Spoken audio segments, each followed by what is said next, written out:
All right, so in this video, we're going to get installing this single swivel seat for a Mercedes Sprinter van. As you can see, I've already done a double seat, which there'll be a link up here to watch, but I've been so impressed with the mechanism on this one, I just had to get it for the single seat as well. So from what I understand, this kit comes with a handbrake lowering kit, which is something I'm slightly apprehensive to install, but hopefully the instructions are comprehensive enough to make it simple for an idiot like me. There you go, nicely packaged again. All the important stuff comes in this nice folder.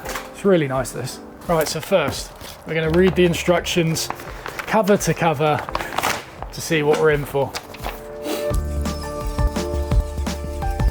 I'm going to assume this makes sense when I get to it, because lowering the handbrake seems like quite a, well, it's an important mechanism in the van, and I feel like screwing it up could be troublesome, and there's only 5 brief points here that are telling me how to lower it. That doesn't seem to match. I feel like it should be like a 20-step process. Right, so first we need to remove the seat, and unlike the double seat, we've got 4 of these star bolt things. This isn't something that's included in most socket sets, but fortunately I bought this other set on a whim the other day, and I think these are going to be right. Oh, lovely.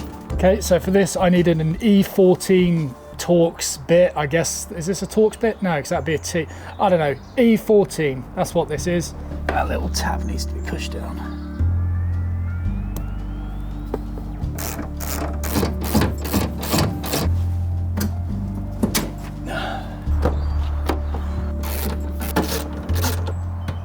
Okay, that's quite unbalanced.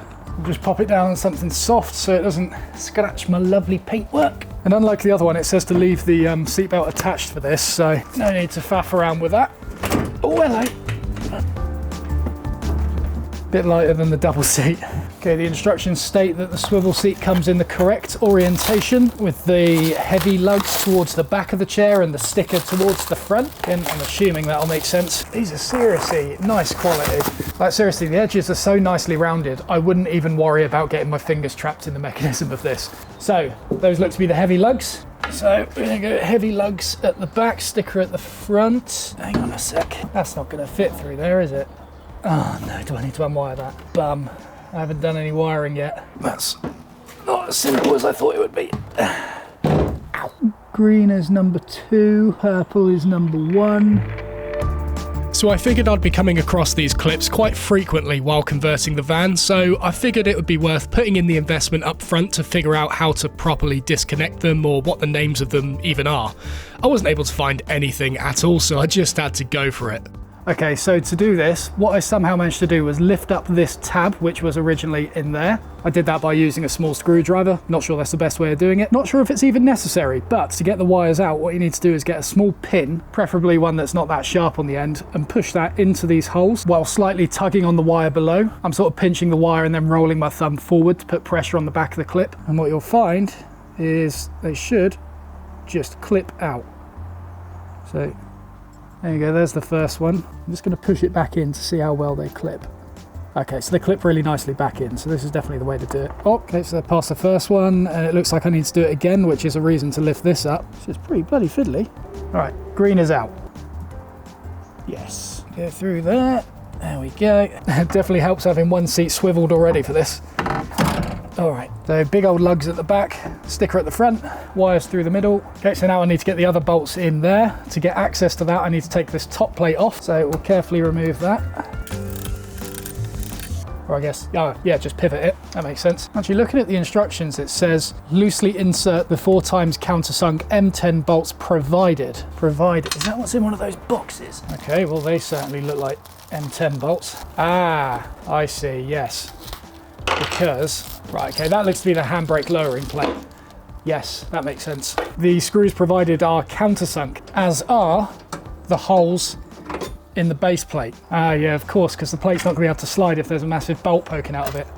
Idiot. Right, okay, so I've got one bolt here that isn't quite lining up, but fortunately in the package they included this technical update that says if your seat box is out of square, simply slackening or removing the 2 floor fixing bolts will take the tension out of the seat box and allow for easy fitment of the swivel plate. So that looks to be this guy, and This guy, don't worry, that's not blood, it's just a bit of red oxide paint because there was a bit of rust there. Okay, looks to be a 16mm socket required. Give them a little slacken. Oh, blimey, they're tight. Oh, hey, look at that.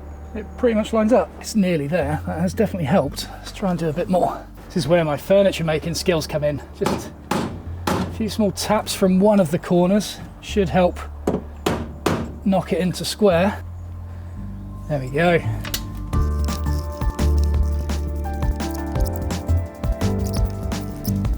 And before we forget, let's get this back on. Green number 2. Oh, well, it's much easier going in than it is coming out. Look at me, I did some electrics. I'm actually well proud of that. And for this, looks like we've been provided with 4 Allen head bolts and these nylon lock nuts. So let's take a couple of them with me.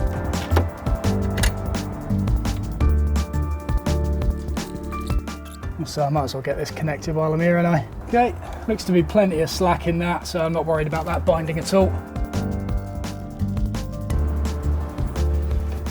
Doesn't feel like it adds that much height in terms of the driver's seat. Can you raise the steering wheel on these anyway? I don't know. But I mean, there's still a fair bit of height between my thighs and the steering wheel, so that's pretty good. Yeah, it's actually kind of nice having the extra couple of inches. Wish I could say that more often. All right, so that was pretty easy. Much easier than doing the double seat here because you haven't got to faff around with this seat belt mechanism and all that. It's just unbolt it, put the plate there, put the plate back on, bolt it. That's all there is to. Oh, and the electrical thing, that was a little bit tricky as well. Yeah, I guess it wasn't too bad when I actually did it. But obviously, we can't spin this round until we get the handbrake lowered. So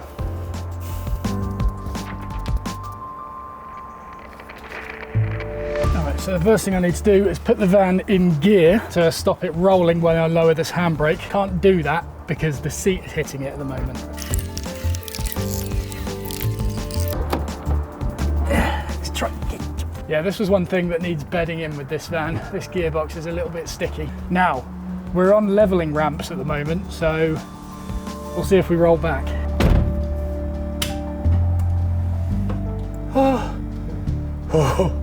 Okay. I think we're good. I don't want to get out. It doesn't feel right. I know that parking in gear is technically safer than a handbrake. All right. Okay. Follow the instructions. All right, so the next thing in the instructions says to remove the 2 bolts that attach the handbrake to the chair. I was very concerned that these bolts were going to be in the seat box and I'd have to take the seat off and everything like that. But after pulling on this bit of trim a bit too hard, I found out they're on here. Point 2 says remove the 2 times bolt fastening the handbrake to the seat box leg and place somewhere safe. There's 2 bolts there. They seem to be fastening that to that. I'm assuming that's it. Okay, and then we got this thing, which I'm assuming is the handbrake lowering plate. Comes with 2 countersunk screws in there. Apparently that's got to go on here somewhere. So it says align the countersunk bolt holes in the lowering plate with the 2 times holes on the seat box leg and attach using the 2 times countersunk M10 bolts provided. Now I'm assuming, yeah, it's got to go on that way, isn't it? With the bolts at the top, then the pivot mechanism moves down. Okay, and then it says push approximately 40mm of the handbrake cable back through the rubber floor grommet. What the hell's that? Okay, well, there's a grommet. 40mm of cable, you say? All right, you just push it. Interestingly, there is this line that was already on the cable, which looks to be about 40mm above the grommet. So I've just peeled back the sort of covering and stuff here, and I'm going to push it through to that bit, I guess. I'll tell you what, it's not easy though. Okay, I think that's enough. It said approximately 40mm. That's about 40, I reckon. Okay, align the handbrake holes with the lower holes on the plate and insert the original bolts into the threaded holes and tighten. That is rather troublesome. How in the world did I get that up there? Like that, I guess. Oh, I see. That's why you need to push it through, because it just makes it hard to line up this second bolt. Okay, I think we're in. And while we're here, we'll just give these a tighten up again after loosening them earlier.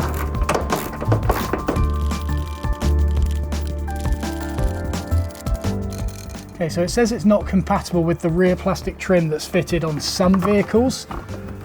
Honestly, this plastic trim doesn't look to be much lower than the actual handbrake itself. Oh, I lied. No, that is a bit lower actually. Okay, I'll either make some sort of leather covering for it later, or maybe just put a face on here and then cover this bit up later. That's something that future Matt can deal with. One thing to remember with these is when you swivel them round, always make sure to swivel it and swivel it back the same way. You don't want to be rotating it clockwise constantly, or else you're going to get the cables underneath all twisted. Okay, well in comparison, the two-seater is much easier to swivel. I've got a feeling there's some trim interfering with this somewhere. Has that seat trim got to come off? So you see, it's this bit of trim here that covers all the sliding mechanisms and stuff. When you turn it, it starts binding on the seat box there. There's also one on the other side which binds if you turn it the other way. There's got to be something that changes that. Ah! I didn't even know you could do that on these. You can raise the seats up. I thought van seats were just fixed, and that's been years of uncomfortable driving to not realise that was there.